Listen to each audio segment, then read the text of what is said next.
아이를 낳지 못해서 힘들어한 여인들이 여럿 있습니다. 그 중에 나이가 많아서 포기한 여인들도 있고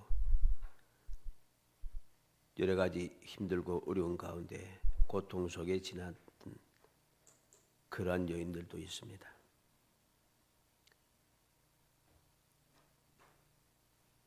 이렇게 사람의 힘으로는, 세상의 방법으로는 아무런 해결 방법이 없던 사람들에게 하나님께서는 말씀하시고 말씀하신 대로 이루어 주시더라는 거죠. 우리는 열왕기하 4장 14절에 있는 수넴 여인이 그 아이의 이름은 알 수가 없지만은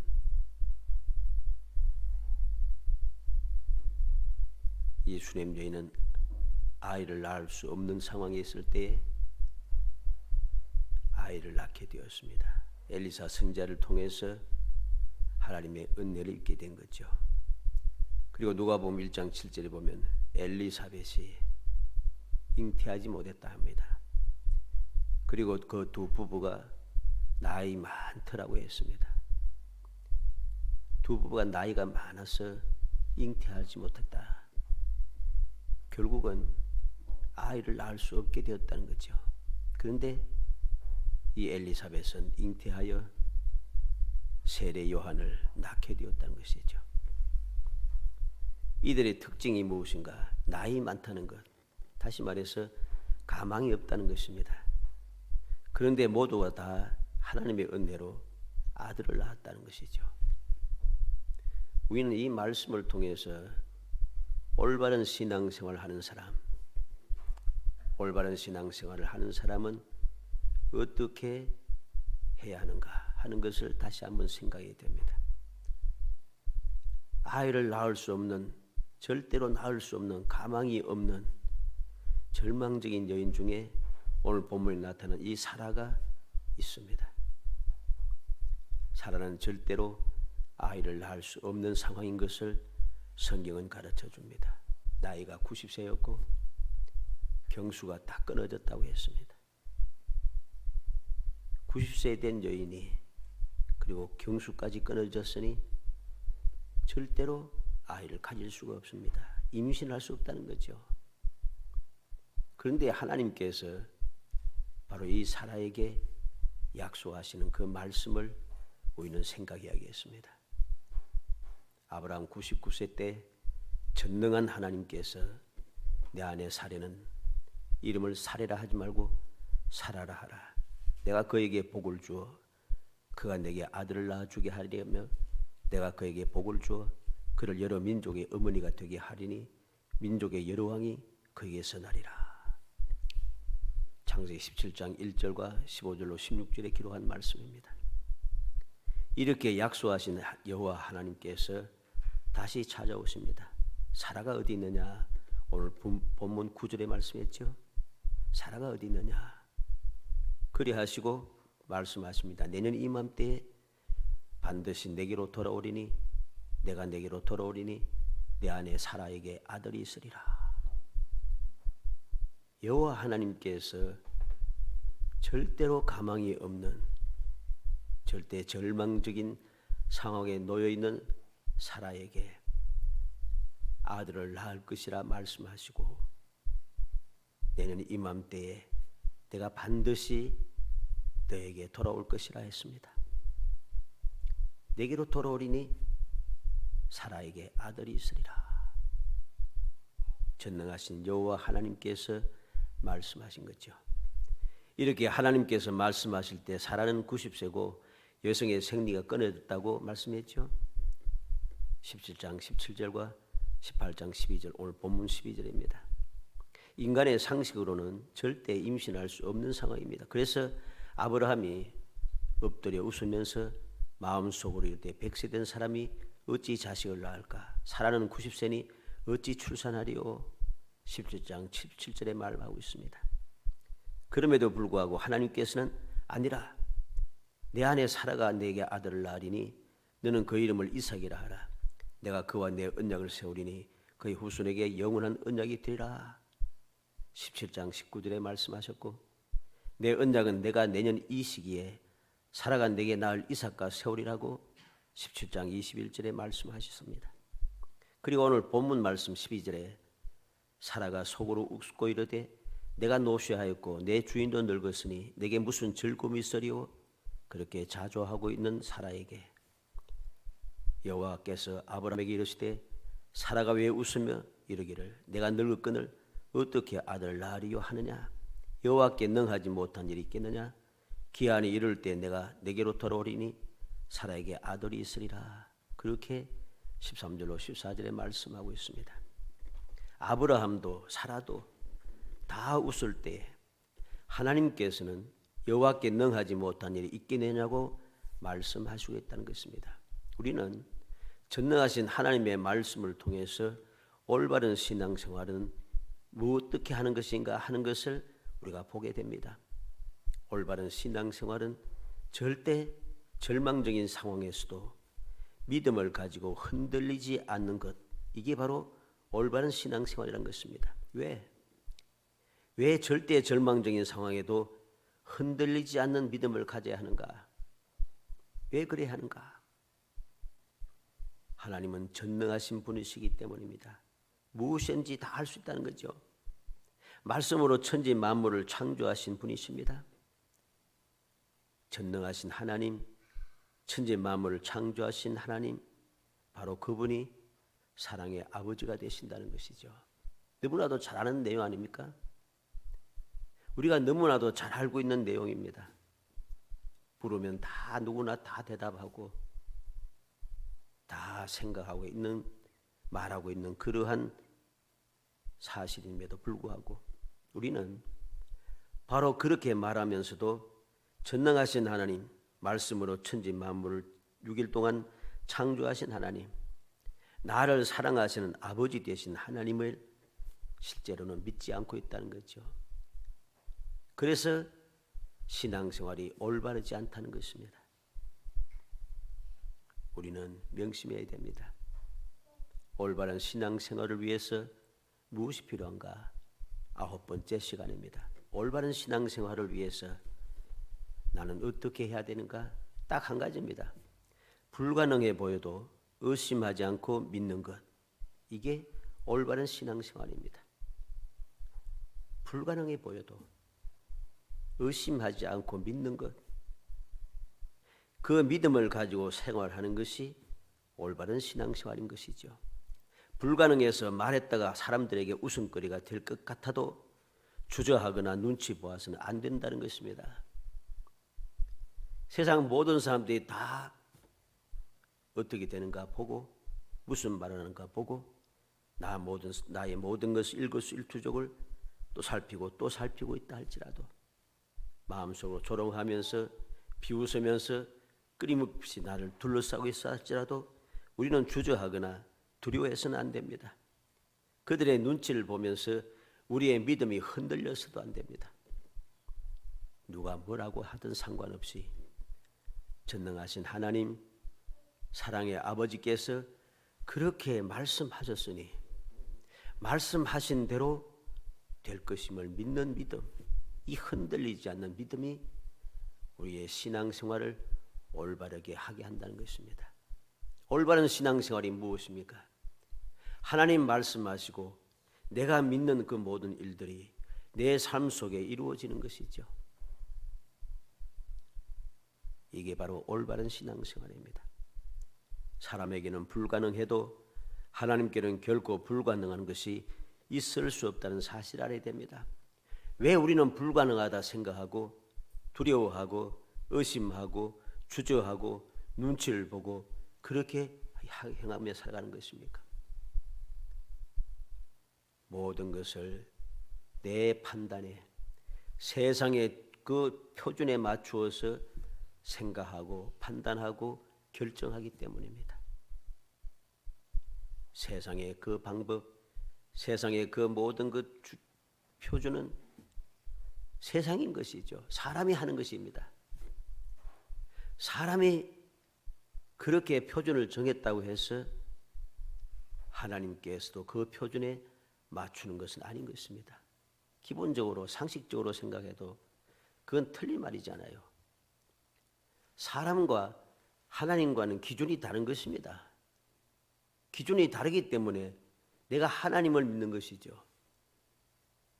왜 이 기본적인 이 사실을 우리는 잊어버리고 자꾸만 불신앙적인 삶을 살아가고 있는지 우리의 믿음을 살피면서 나의 신앙생활이 올바른지 자꾸만 점검하고 또 점검해야 됩니다. 나는 지금 정말 믿음으로 모든 것을 결정하고 믿음의 표준을 세우고 믿음에 맞추어서 살아가고 있는가? 항상 생각하고 또 생각해야 됩니다.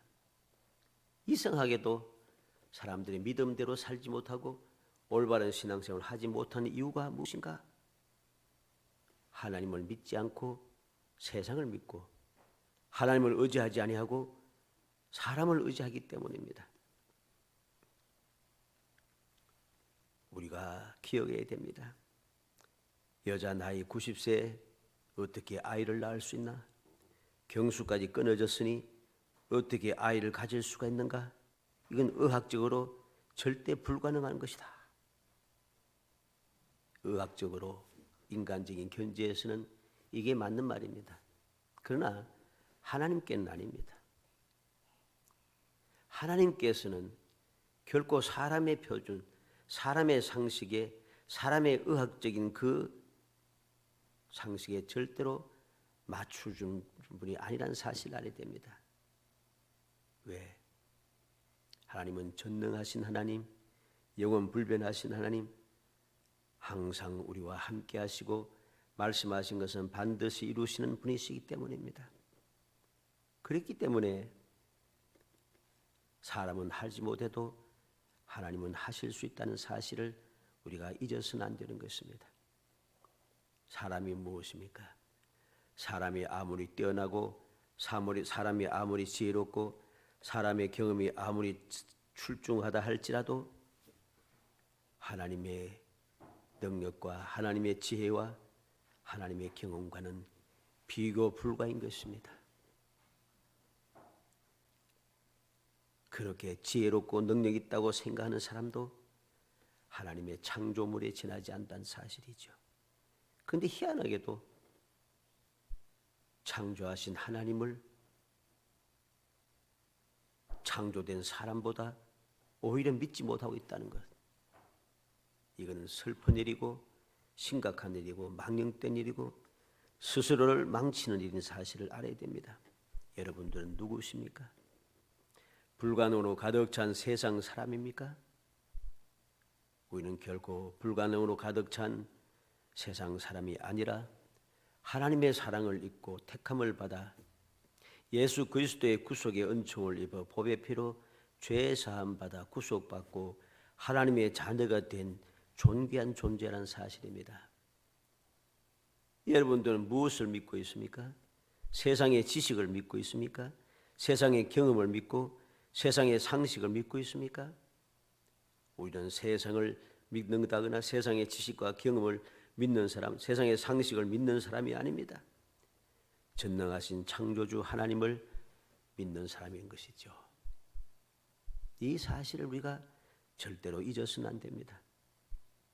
이 사실을 잊어버리니까 자꾸만 하나님의 말씀이 의심스럽고 하나님의 말씀에 대해서 확신을 가지고 말하지 못하고 주저하게 되고 사람의 눈치를 보게 되고 걱정에 사로잡히게 되고 두려움에 떨게 되고 앞으로 나아가지 못하고 멈추게 되고 멈출 뿐만 아니라 이제는 좌우로 치우치고 아예 뒤돌아가게 된다는 것이죠. 나 자신이 누구인지 잊어버리고 내가 믿는 하나님 어떠한 분인지 잊어버린 결과인 것입니다. 예레미야 32장 27절에 나는 여호와여 모든 육체의 하나님이라 내게 할 수 없는 일이 있겠느냐. 하나님께서는 할 수 없는 일이 없다는 것입니다. 히브리서 11장 6절에 믿음이 없이는 하나님을 기뻐하게 하지 못하나니 하나님께 나아가는 자는 반드시 그가 계신 것과 또한 그가 찾는 자들에게 상 주시는 이심을 믿어야 할지니라. 하나님을 기뻐하시게 하고 하나님 약속하신 말씀을 내가 누리며 살아가기 위해서는 믿음이 있어야 한다는 것입니다. 하나님께서 지금도 살아계시다는 것, 하나님께서는 믿고 하나님을 찾는 자들에게 복을 주시는 분인 것, 이걸 믿어야 한다는 것입니다. 믿음이 없이는 하나님을 기뻐하시게 할 수 없다고 분명히 말씀합니다. 예수님께서도 마태복음 19장 26절에 제 아들에게 말씀하고 있습니다. 사람으로는 할 수 없으나 하나님으로서는 다 하실 수 있느니라. 제 아들이 어떻게 그런 일이 일어날 수 있겠습니까? 그렇게 반문하며 놀랄 때에 사람은 못하지만 하나님께서는 다 하실 수 있다고 확실하게 말씀하신 거죠. 마가복음 9장 23절에는 할 수 있거든이 무슨 말이냐, 믿는 자에게는 능히 하지 못할 일이 없느니라. 이 말씀은 아주 소중한 말씀입니다. 믿음의 사람은 아무리 연약하고 부족하고 어리석기 짝이 없고 능력이 없는 그런 사람이라 할지라도 믿는 사람은, 하나님을 믿는 그 사람은 하지 못할 일이 없다고 말하고 있습니다. 왜 그렇습니까?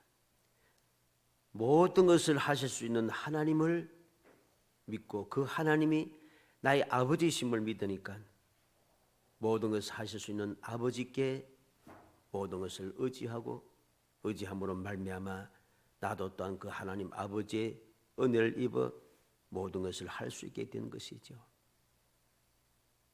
그래서 예수님께서는 세상에 계실 때 이러한 본을 여러 가지로 보여주고 있습니다. 붉은 대낮에 배 오른편에 그물을 던지라고 합니다. 밤새도록 그물을 던져서도 한 마리도 잡지 못한 베드로에게 붉은 대낮에 배 오른편에 그물을 던지라 합니다. 있을 수 없는 이야기죠. 그런데 베드로가 말합니다. 밤새도록 수고하여 잡은 것이 없지만은 말씀에 의지하여 내가 그물을 내리리이다. 주님의 말씀을 믿고 그물을 내렸더니 그물이 찢어질 정도로 베드로의 배만 차올 뿐만 아니라 멀리 떨어져 있는 요한의 그 배까지 불러사가 가득 채워 넘치도록 많은 고기가 잡히더라는 것입니다. 한 움큼의 가루와 기름병의 밑바닥에 있는 기름이 조금밖에 없지만은 한 번 먹고 이제 죽기를 기다리겠다고 하는 그런 상황이지만은 기근이 끝날 때까지 가루와 기름은 끊이지 않고 계속 공급될 것이라고 하나님께서 말씀하십니다. 있을 수 없는 이야기죠. 그런데 하나님의 말씀을 믿고 행하였더니 실제로 그런 일이 계속해서 이루어지고 있다는 것입니다. 아무리 봐도 비합리적인 이야기입니다. 비상식적인 이야기고 어리석은 말입니다. 그런데 말씀대로 되더라는 것이죠. 왜? 이게 사람이 하는 것이 아니고 내가 하는 것이 아니고 전능하신 하나님께서 하신 일이기 때문에 가능한 것입니다. 이걸 알아야 되죠. 자꾸만 내게 나 자신을 표준을 두고 세상의 표준을 두고 판단하니까 일이 안 되는 것이에요. 선지자의 제자의 과부가 이제 아무것도 없고 빚만 남고 두 아들까지 빼앗길 지경에 이르렀습니다. 종으로 빼앗기게 되었습니다. 엘리사가 그 여인에게 말합니다. 그릇을 많이 빌리라. 많이 빌리, 조금 빌리지 말고 많이 빌리라. 그리고 내가 가지고 있는 그 기름병의 기름을 그릇에 부어라. 이게 무슨 소린가? 기름 한 병밖에 없는데 그릇을 동네 방네 다니면서 그릇을 다 빌리다가 가득 채워두고 그 기름 한 병을 부어라 하니 이게 말이 되는 이야기인가?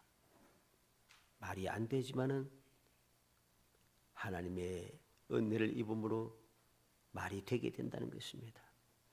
기름 한 병으로도 모든 그릇에 가득 차게 부을 수 있게 되었고 모든 빚을 갚고 이제 계속해서 삶을 유지해 갈 수 있는, 생활할 수 있는 모든 재물이 충분하게 공급이 되었다는 것입니다. 우리는 기억해야 합니다. 우리는 기억해야 됩니다. 하나님께는 능하지 못하심이 없다는 사실을 굳게 믿어야 하는 겁니다. 하나님의 약속이 때로는 인간의 상식과 이성으로 생각하면 너무나도 엉터리 같은데 그렇게 헛소리로 들릴 때가 많습니다. 그러나 그것을 믿고 축복을 받는 것이 올바른 신앙생활인 것이죠. 우리는 이러한 믿음이 내게 필요한 사실을 알아야 됩니다. 불가능해 보여도 의심하지 않고 믿는 것, 이게 올바른 신앙생활이라는 것입니다. 고린도후서 1장 18절로 20절에 하나님은 믿으시니라. 우리가 너희에게 한 말은 예하고 아니라 함이 없노라. 우리 곧 나와 실로아노와 디모데로 말미암아 너희 가운데 전파된 하나님의 아들 예수 그리스도는 예하고 아니라 함이 되지 아니하셨으니 그에게는 예만 되었느니라. 하나님의 약속은 얼마든지 그리스도 안에서 예가 되니 그런즉 그런 말미암아 우리가 아멘하여 하나님께 영광을 돌리게 되느니라. 하나님의 약속하신 모든 말씀들은 예수 그리스도 안에서 항상 예가 되고 항상 아멘이 된다는 것입니다. 그래서 하나님께 영광을 돌리게 된다. 하나님께 영광 돌리는 비결이 무엇이었습니까? 내가 선한 행실을 통하여 열매를 맺음으로, 다시 말해서 복을 받는다는 소리입니다. 복을 받음으로 하나님께 영광을 돌리게 된다는 것이죠. 우리는 이 놀라운 사실을 기억해야 되겠습니다. 하나님께서 사라에게 말씀하신 대로 사라가 어디 있느냐? 능히 하지 못할 일이 있겠느냐? 반드시 내가 아들을 낳을 것이다. 내가 돌아오리니 사라에게 아들이 있으리라 하시는 그 말씀대로 우리는 창세기 21장 1절로 7절 말씀에서 약속하신 대로 이루신 것을 보게 됩니다. 한번 찾아서 읽어봅시다. 창세기 21장 1절에서 7절 말씀 다 같이 읽어봅니다. 여호와께서 말씀하신 대로 사라를 돌보셨고 여호와께서 말씀하신 대로 사라에게 행하셨으므로 사라가 임신하고 하나님이 말씀하신 시기가 되어 노년의 아브라함에게 아들을 낳으니 아브라함이 그에게 태어난 아들 곧 사라가 자기에게 낳은 아들을 이름하여 이삭이라 하였고 그 아들 이삭이 난 지 8일 만에 그가 하나님이 명령하신 대로 할례를 행하였더라. 아브라함이 그의 아들 이삭이 그에게 태어날 때 백세라. 사라가 이르되 하나님이 나를 웃게 하시니 듣는 자가 다 나와 함께 웃으리로다. 또 이르되 사라가 자식들을 젖먹이겠다고 누가 아브라함에게 말하였으리오마는 아브라함의 노원격에 내가 아들을 낳았도다 하니라. 아멘. 능히 하지 못할 리 없으신 하나님께서 말씀하신 대로 행하셨다는 것입니다. 말씀하신 대로 행하심으로 말씀하신 대로 이루어졌다는 것입니다. 이러한 하나님의 그 능력을 체험하고 이삭을 선물로 받은 사라는 너무나도 기쁘고 즐거워서 내가 웃으리로다. 듣는 모든 사람들이 웃으리로다. 누가 내가 아들을 낳아서 젖먹이겠다고 누가 말할 수 있었는가? 누가 할 수 있었는가? 그는 자랑스럽게 행복에 겨워서 외치고 또 외치고 있는 것입니다. 사랑하는 성도 여러분, 오늘도 주님께서는 사라가 어디 있느냐? 내가 지금 어디 있느냐? 오늘도 우리를 찾고 계십니다. 나는 과연 주님께서 약속하신 말씀을 믿고 있는가? 믿음으로 내가 신앙생활을 하고 있는가? 말씀대로 이루어지는 것을 보면서 기뻐하고 즐거워하며 살아가고 있는가? 모든 사람과 함께 내가 웃으리라. 이렇게 될 것이라고 누가 말할소리요? 자랑스럽게 말하면서 행복한 삶을 살 수 있는가? 깊이 생각하고 또 생각하겠습니다. 어찌하든지 우리 모든 성도들이 주님이 약속하신 말씀을 굳게 믿고 조금 더 의심하지 않고 믿음으로 기대하며 믿음으로 감사하고 믿음으로 찬송하며 믿음으로 기다리고 또 기다려서 하나님께서 말씀하신 데 이루어 주시는 내가 꿈꾸는 것 같았도다 하는 소생의 역사, 여호와께서 우리를 위하여 큰 일을 행하셨으니 우리는 기쁘도다. 자랑스럽게 외칠 수 있는 복된 성도들이 되시기를 주의 이름으로 축복합니다. 은혜 감사합니다. 사랑하여 주셔서 택하여 주시고 택한 저희들 하여금 주님의 언약의 말씀을 받게 하시고 전능하신 하나님께서 말씀하신 대로 이루어질 것임을 믿게 하시며 믿음으로 기대하고 기다리게 하시사 확실하게 주님의 역사를 이룸을 바라보며 기뻐하고 즐거워할 수 있도록 은혜 주심을 감사합니다. 주여 믿음을 주옵소서. 의심하지 않고 굳게 믿음으로 올바른 신앙생활하여 하나님께서 약속하신 말씀이 이루어지는 것을 바라보게 하시고 마음껏 누리게 하시고 즐겁게 외치게 하시며 행복하게 모든 사람들이 자랑스럽게 말할 수 있는 저희들이 될 수 있도록 은총을 베풀어 주시기 원합니다. 저희들이 부족하고 연약할 때마다 아버지 세상의 소리에 귀 기울이며 흔들릴 때마다 사람의 눈치를 보면서 주저할 때마다 성령께서 감동하시고 강력하게 강권적으로 역사하시며 항상 저희들 능력으로 도우시사 믿음에 든든히 서게 하시고 조금 더 의심하지 않고 기뻐하고 즐거워하며 감사 찬송하며 살아가게 하시며 그를 통하여 주님께 이루시는 그 기이한 역사를 체험하고 즐거움으로 하나님을 찬양하고 하나님께 영광 돌리는 거룩한 신앙생활을 이어갈 수 있도록 복 주시기를 간절히 바라곤 합니다. 금년 한 해도 주님 약속하신 그 은혜를 마음껏 누리는 행복한 나날들이 되게 하시고 꿈꾸는 것 같은 즐거움이 끊임없이 이루어지는 아름다운 삶이 저희들이 마음껏 누리며 감사와 찬송이 끊이지 않도록 돌봐주시기를 간절히 바라곤 하며 이 모든 은혜를 후손들에게까지 이어받게 하는 믿음의 조상이 될 수 있도록 능력의 장중에 붙들어 주옵소서. 예수님의 이름으로 기도합나이다. 아멘. 300장 찬